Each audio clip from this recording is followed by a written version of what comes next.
मैसूर मुस्लिम federation के वफद ने कर्नाटक रियासती वक्फ बोर्ड के चेयरमैन अली बाबा से मुलाकात की और तहनीत पेश की।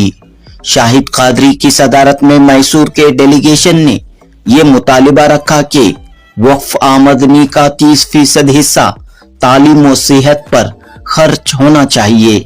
साल 2017 में उस वक्त के वजीर औकाफ तनवीर सेठ ने बाकायदा सर्कुलर जारी किया था कि 30% हिस्सा एजुकेशन और हेल्थ पर खर्च हो।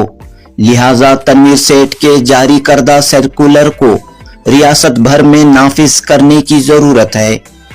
मोहम्मद शाहिद कादरी ने कहा कि वक्फ के जरिए मुसलमानों को जो फायदा होना चाहिए था वो नहीं हो पा रहा है।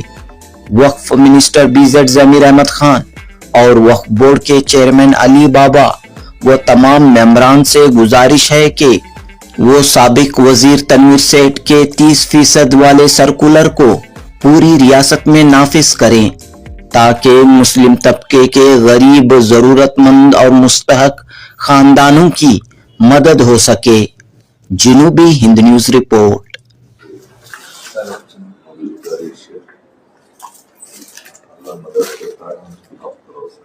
आप कर सकते हैं इंशाल्लाह, और कौन भी नहीं करे आपसे छोटा है इंशाल्लाह।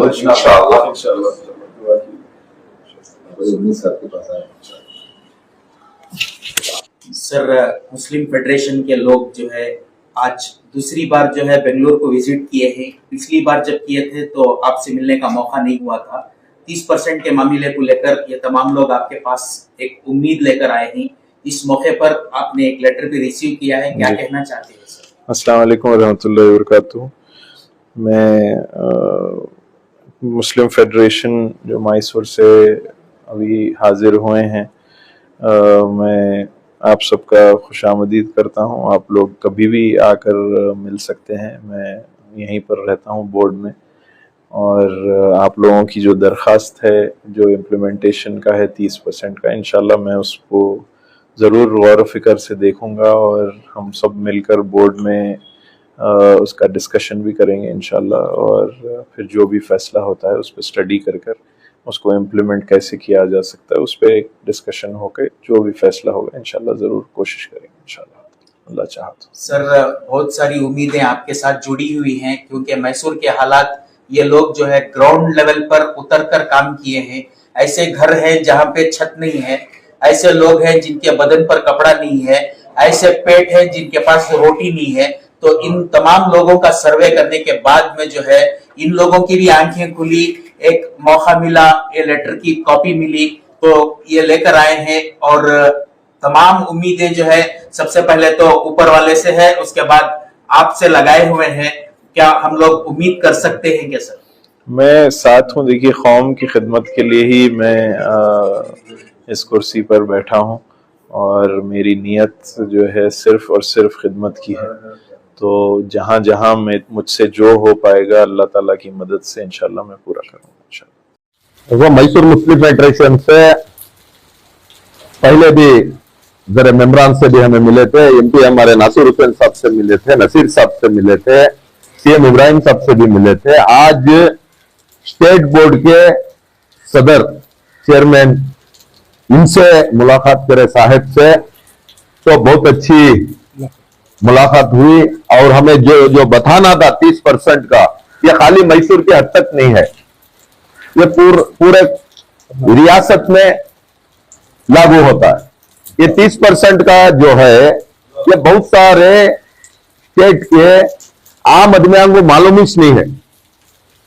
ये जो बुजुर्ग जगह यहां देखो है, ये जगह 300 कई को कर बोले तो चैरिटी के वास्ते, चैरिटी के यहां से जो मुनाफा होता है वो और गरीब में, यतीम में एजुकेशन को और मेडिकल को देने के वास्ते बना हुए। तो ये नहीं मिला तो अब हमारे जो कोर्ट के अंदर, सुप्रीम कोर्ट के अंदर जो मुद्दा है, वो मुद्दा सुप्रीम कोर्ट के आर्डर्स आने के पहले हमें अपील करी चेयरमैन साहब से भी, दिन रात काम करना, जो मेंबरा ही और जो चेयरमैन ही, जो इदारे के मुतवल्लिया ही, सब दिन रात काम करना। अगर ये जितना भी बुजुर्ग देखो ही आर्डर आने से पहले, आर्डर आगा तो क्या करती तुम्हें लोग? आज इतने बड़े पूरे हिंदुस्तान में श्रेयांचल को ही आर्डर आने के पहले दिन रात तो काम करना ना, तुम्हें दिन रात काम की नहीं कर रहे कहने का हमारा एक आज चेयरमैन साहब से भी बोले, मोदी खा जा तो तुमने अच्छा, मोदी गरीब का चलेगा तो तुमने अच्छा, मोदी ले को तुमने गरीबां को दिया तो अच्छा। तुम्हारे हाथ में आज भी मौका है, हमें अपील कर रही, चेयरमैन साहब से भी अपील करी, मेंबर से भी अपील करी और मुतवल्लियान से भी अपील करती, और पूरे स्टेट को है जो ये पूरे स्टेट के हर डिस्ट्रिक्ट के आदमी उसको ये बात करना, और इसके साथ जो गौर गरीब को मिलने का है और जो खाली जगह ही कानूनी एतबार से जानवर चल रही कहते कि खाली जगह में गरीबों को घर भी बना को दे सकती, तुम्हें भाड़ा लो, फ्री में नको दियो, फ्री में देने का भी नहीं है वक्फ बोर्ड से, तुम्हें भाड़ा लेको भी दे सकती। और जहां खाली जगह में अगर पहले से ये हमें बसा को रहते हैं तो ये मुद्दा नहीं आता था, काम की गलतियों को ही मानना पड़ता है। तो आज से भी सही कर लिया को अपील कर दिया। बिस्मिल्लाहिर्रहमानिर्रहीम।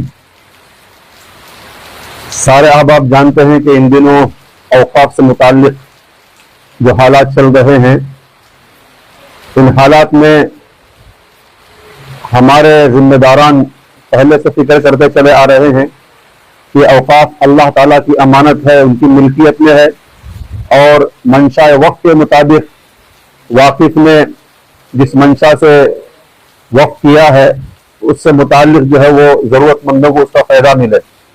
एजुकेशन से फायदा मिल सकता है तो वहां फायदा उठाया जाए, हेल्थ से मुताल्लिक अगर फायदा मिल रहा तो वहां या जो मंशा है वक्त की उसके मुताबिक काम किया जाए। इससे पहले भी वजीर औकाफ जनाब अल्लाह तनवीर सेठ साहब ने 2017 में एक सर्कुलर जारी किया था कि 30% हर एक औकाफी इदारा मंशा के मुताबिक वो खर्च करे। चूंकि हालात मुसलमानों के, गरीबों के बड़े खस्ता हो चुके हैं, हालात जान रहे हैं, भूखों को रोटी नहीं है और नंगों को कपड़ा नहीं है और बेघरों को छत नहीं है, ये हालात हैं। और एजुकेशन के भी मसाइल हैं, हेल्थ के भी मसाइल हैं। आप हजरात को मालूम होना चाहिए हमारे यहाँ शहर मैसूर में हर जुम्मा इतवार मरीजों के लिए चादर फैलाई जाती है और हालात बड़े खराब हैं। तो इन हालात के पेश नजर हमने चाहा कि हालात जैसे भी हमारे ऊपर आ रहे हैं वो हमारी अपनी कमी कोताही का नतीजा है। इन हालात में हमने अपनी कमी कोताही को दूर नहीं की तो इसका वबाल इसके बाद वाली नस्लों को भी भुगतना पड़ता है। तो हमने मशवरा किया और फैसले किए कि जितना मुमकिन हो सके 30% का जो मसला उठाया गया था उसको जो है इम्प्लीमेंट किया जाए, उसको ऑर्डर के जरिए से ला करके तमाम लोगों को इसका नफा मिले जो वाकिफ की मंशा के मुताबिक उन्होंने अपनी औकात को दी है। यही हमारी कोशिश है। हम शहर में भी कोशिश कर रहे हैं। इससे पहले बहुत सारे वज़रा से हमारी मुलाकात हुई, जिनसे हमारी मुलाकात हो रही है सब के सब बहुत मुतमईन हैं और वो चाह रहे हैं कि मैसूर की हद तक ना होते हुए सारी रियासत में जो है इसका इम्प्लीमेंट हो। अगर ऐसा हो जाता है तो अल्लाह ताला का बड़ा करम होगा और मौजूदा जो औकाफ के जिम्मेदारान हैं, खादिमान हैं, उन तमाम लोगों को इंशाअल्लाह क़यामत तक लोग याद रखेंगे। अल्लाह ताला इनकी आखिरत और इनकी दुनिया बनाएगा। इसलिए कि इस दौर में गरीबों को आंसू पोंछने वाला कोई नहीं है। कोई खड़ा हो जाता है तो वही समझो कि उसका सबसे बड़ा सरपरस्त है। अल्लाह ताला जो आदमी किसी एक गरीब के आंसू को पोंछता है, किसी की रोटी का इंतजाम करता है, अल्लाह ताला उसकी नस्लों से मोहताजगी और गरीबी को खत्म कर देते हैं। अल्लाह की जात से उम्मीद की जा सकती है। तो मौजूदा औकाफ के जिम्मेदारों को भी ये एहसास लाना चाहिए कि हम अपनी जेब से कुछ नहीं दे रहे हैं, जो चीज अल्लाह वालों ने दी है उसको उठाकर हम गरीबों में बांट देंगे तो ये भी बहुत बड़ा काम होगा। अल्लाह की जात से उम्मीद है कि हमारी ये बात सुनी जाएगी और गौर गरीब की जो जरूरतें हैं इंशाअल्लाह वक्फ बोर्ड के मुनाफे के जरिए से जो 30% के दायरे के अंदर आता है ये भी हो जाए तो इंशाअल्लाह बहुत बड़ी मदद हो जाएगी। ये हमारा आने का मकसद है। आज इसी सिलसिले में चेयरमैन साहब से हमारी मुलाकात हुई है, वहां भी हमारी आज की मुलाकात बड़ी उम्मीद अफजा रही। अल्लाह की जात से उम्मीद है कल इंशाअल्लाह कल या परसों जब भी मशवरा है हमारी इस बात को सुनी जाएगी और